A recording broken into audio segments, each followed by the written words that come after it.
All right, I'm here for it. Terribly weird angle, but I just want to put something on your bird real quick. I ain't going to be here long. You know that. You know, I try to get on this thing and get off. But look,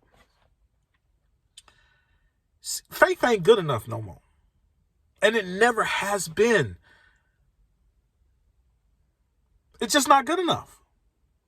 Why? See, faith itself is not good enough, and you need to add what?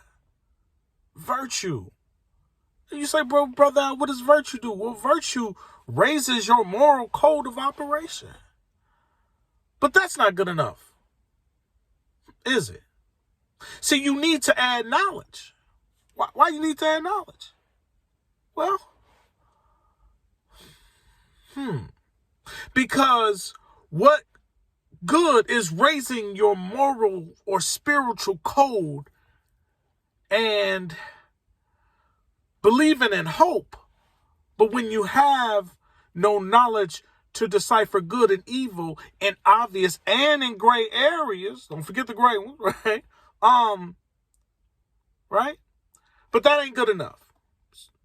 So knowledge by itself ain't good enough, because you need to add what? Temperance. Why? Because the more you can discern good and evil, the more things will make you angry, especially God's people when they operate outside of the Spirit of God.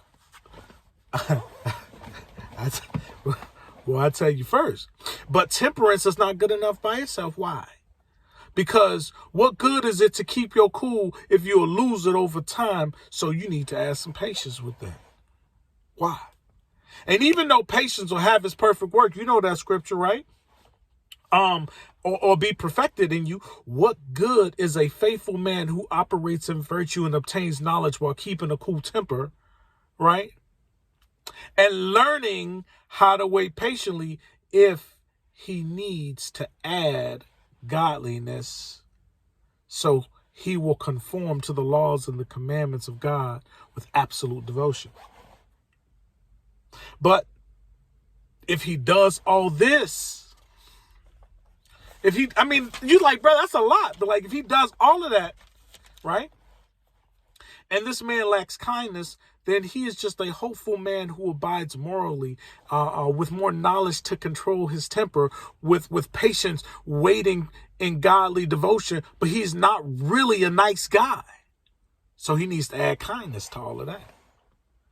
Not just any kindness, right? Not just any kind of kindness. What kind of kindness he need to add? The kind you would show your brother. Right? But he or she is not complete until he is a loving giver who loves as Christ loves him or her. So the whole point of this is to make sure you don't lack and to have a productive knowledge of Christ through those things I mentioned. Why? Because you can't just ride on your faith alone. You need those other things.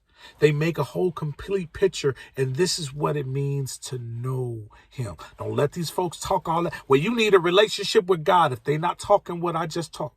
This is the road to the relationship. Why? Because this is what it means to have all these things, is to know him. Brother, I'll at your service. Oh, God.